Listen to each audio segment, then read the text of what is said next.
જય ભોળાનાથ મિત્રો, આજે આપણે કરીશું કેરાટીન ટ્રીટમેન્ટ.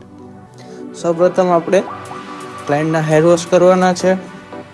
હેર વોશ કર્યા બાદ આપણે બેઝિક ફોર સેક્શન કરવાના છે. બેઝિક ફોર સેક્શન કર્યા બાદ આપણે નાના નાના સબ સેક્શન પાડી તેમાં આપણે ક્રીમ એપ્લાય કરવાનું.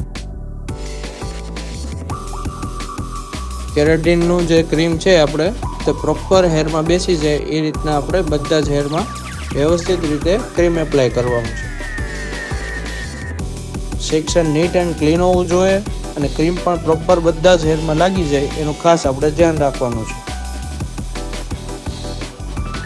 જે આપણું સબ સેક્શન છે તે 1 થી 1.5 ઇંચ જેટલું હોવું જોઈએ તેનું આપણે ખાસ ધ્યાન રાખવાનું છે,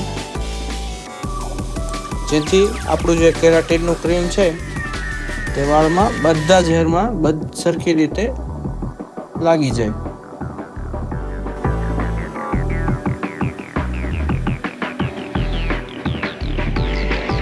ક્રીમના જે મલ્સિફિકેશનમાં છે આપણે ખૂબ ધ્યાન આપવાનું છે કે ક્યાંય હેર આપણે છૂટવો ના જોઈએ. આ રીતે આપણે બધા જ હેરમાં ક્રીમ એપ્લાય કરીશું.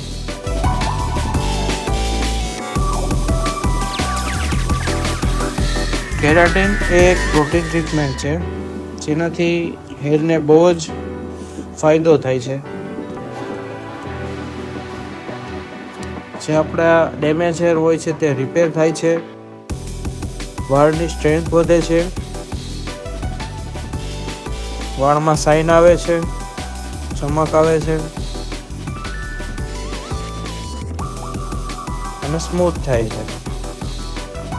આપણે બધા જ હેરમાં કેરાટીનની ક્રીમ લગાવ્યા બાદ તેને 45 મિનિટ સુધી સ્ટે કરવાની છે. 45 મિનિટ સ્ટે કર્યા બાદ આપણે કોલ્ડ ડ્રાય કરવાનું. ડ્રાયર કર્યા બાદ આપણે તેને બ્લો ડ્રાય કરવાનું છે. વ્યવસ્થિત રીતે બ્લો ડ્રાય કર્યા બાદ આપણે હેરમાં આઇનિંગ કરવાનું છે. આઇનિંગ આપણે પ્રોપર તરીકે કરવાનું છે.